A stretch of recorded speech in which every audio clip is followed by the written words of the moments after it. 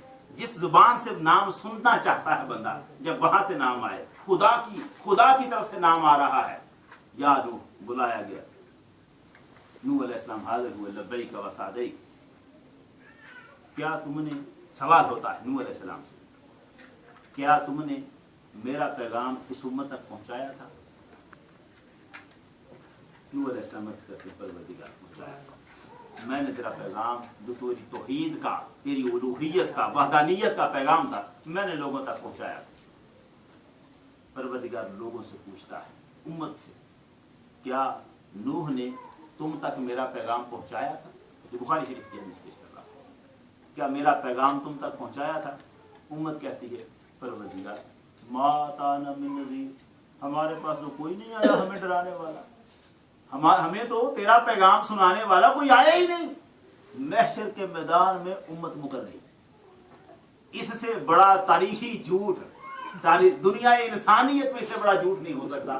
خدا کے سامنے محشر کے میدان میں پیغمبر کے خلاف جھوٹ بول گئی۔ نوح علیہ السلام کہہ رہے ہیں میں اس امت کے پاس آیا تھا اور ان کو پیغام دیا تھا تیرا۔ امت سے پوچھا جا رہا ہے کیا نوح علیہ السلام آئے تھے؟ امت کہے نہ، کوئی نہیں آیا، آتا تو ہم ایسے ہوتے، انکار کرنے والے ہوتے، ہم تو ماننے والے ہوتے، ہم تو سجدے کرتے تیرے نام کے سامنے، ہمیں تو آئی کوئی نہیں کرانے والا۔ اب جب یہ بات امت نے کر دی، خدا نے یہ نہیں کہا یہ میرا پیغمبر ہے، جھوٹ نہیں بولتا، تم جھوٹ بول رہے ہو، ایسے بات نہیں کی۔ پیغمبر نوح علیہ السلام کی صداقت کو ثابت نہیں کیا وہاں پر اس طرح سے کہ میں کہوں کہ یہ سچا ہے، نہ۔ نوح علیہ السلام سے پوچھا، نوح کیا کوئی گواہ ہے تمہارا؟ تم اس امت کے پاس پیغام لے کے میرا گئے تھے، کیا تمہارا کوئی گواہ ہے اس بات کا؟ نوح علیہ السلام کہتے ہیں مولا ہے۔ کون ہے تیرا گواہ؟ وہ کہتے ہیں محمد و امتہ، میرا گواہ ہے محمد اور ان کی امت۔ گواہی نوح علیہ السلام کی دینی ہے، اور گواہ کون ہے؟ محمد صلی اللہ علیہ وسلم اور ان کی امت۔ سید عالم فرماتے ہیں، اپنے صحابہ سے ارشاد فرمایا، پھر تم بلائے جاؤ اور تم نوح علیہ السلام کے متعلق گواہی دو۔ نوح علیہ السلام نے دو گواہوں کا نام لیا تھا، محمد و امتہ، میرے گواہ کون ہیں؟ محمد اور ان کی امت صلی اللہ علیہ وسلم۔ لیکن حضور کیا فرما رہے ہیں؟ پھر تم بلائے جاؤ گے اور تم گواہی دو گے۔ اب حضور اپنا نام نہیں لے رہے، یہاں پر حضور کا نام نہیں ہے، بخاری شریف میں بس اتنا ہے کہ پھر تم بلائے جاؤ گے اور تم گواہی دو گے۔ روایت بخاری ختم ہوئی۔ اب اس سے آگے سید التابعین امام ابن المبارک کتاب زہد میں اس روایت کو مکمل کرتے ہیں۔ امام بخاری نے یہ واقعہ پورا آدھا نقل کیا ہے، اس وہ چونکہ مختصر حدیث نقل کرتے تفصیل سے۔ امت بلائی گئی حضور کی، کیا تم گواہی دیتے ہو کہ نوح نے اپنا پیغام، اللہ کا پیغام امت تک پہنچایا تھا؟ امت محمد صلی اللہ علیہ وسلم امتی کہتے ہیں پروردگار ہم گواہی دیتے ہیں کہ نوح علیہ السلام نے تیرا پیغام اپنی امت تک پہنچایا تھا۔ اب خدا امت کی طرف دیکھتا ہے، کیا کہتے ہیں؟ گواہ آ گئے ہیں، امت ہنسی۔ اب امت تو ہنسے گی نا، اور ہنس کے تو کہتی ہے یا رب کیف یشہد علینا من لم یدرکنا، وہ ہماری گواہی دیں گے جو ہمارے زمانے میں ہی نہیں تھے، ان کو کیا پتا ہمارے پاس کون آیا تھا کون نہیں آیا تھا، یہ تو اس زمانے میں تھے ہی نہیں۔ بات ٹھیک تھی، وزن تھا۔ پروردگار عالم نے امت سے پوچھا، حضور کی امت سے پوچھا، کیف تشہدون علیہ، اس بنیاد پر گواہی دے رہے ہو؟ تترکوہم، تم تو ان کے زمانے میں ہی نہیں تھے، ان کی بات سچ ہے، جب تم ان کے زمانے میں تھے ہی نہیں تو گواہ۔ حضور کو بلایا جاتا ہے، فیدعا محمد، حضور کو بلایا جاتا ہے، حضور تشریف لاتے ہیں۔ حضور سے یہ نہیں پوچھا جاتا کہ آپ گواہی دیتے ہیں نوح کی کہ اس نے پیغام پہنچایا تھا، آپ سے پوچھا جاتا ہے اپنی امت کو آپ نے بتایا تھا کہ نوح نے گواہی دی؟ سوال نوح علیہ السلام کے متعلق نہیں کیا جا رہا حضور سے۔ حضور سے کیا پوچھا جاتا ہے؟ آپ نے اپنی امت کو یہ بتایا تھا کہ نوح علیہ السلام نے تبلیغ کی؟ سید عالم ارشاد فرماتے ہیں پروردگارا میں نے ان کو بتایا تھا کہ نوح علیہ السلام نے اپنی قوم کو تبلیغ کی تھی۔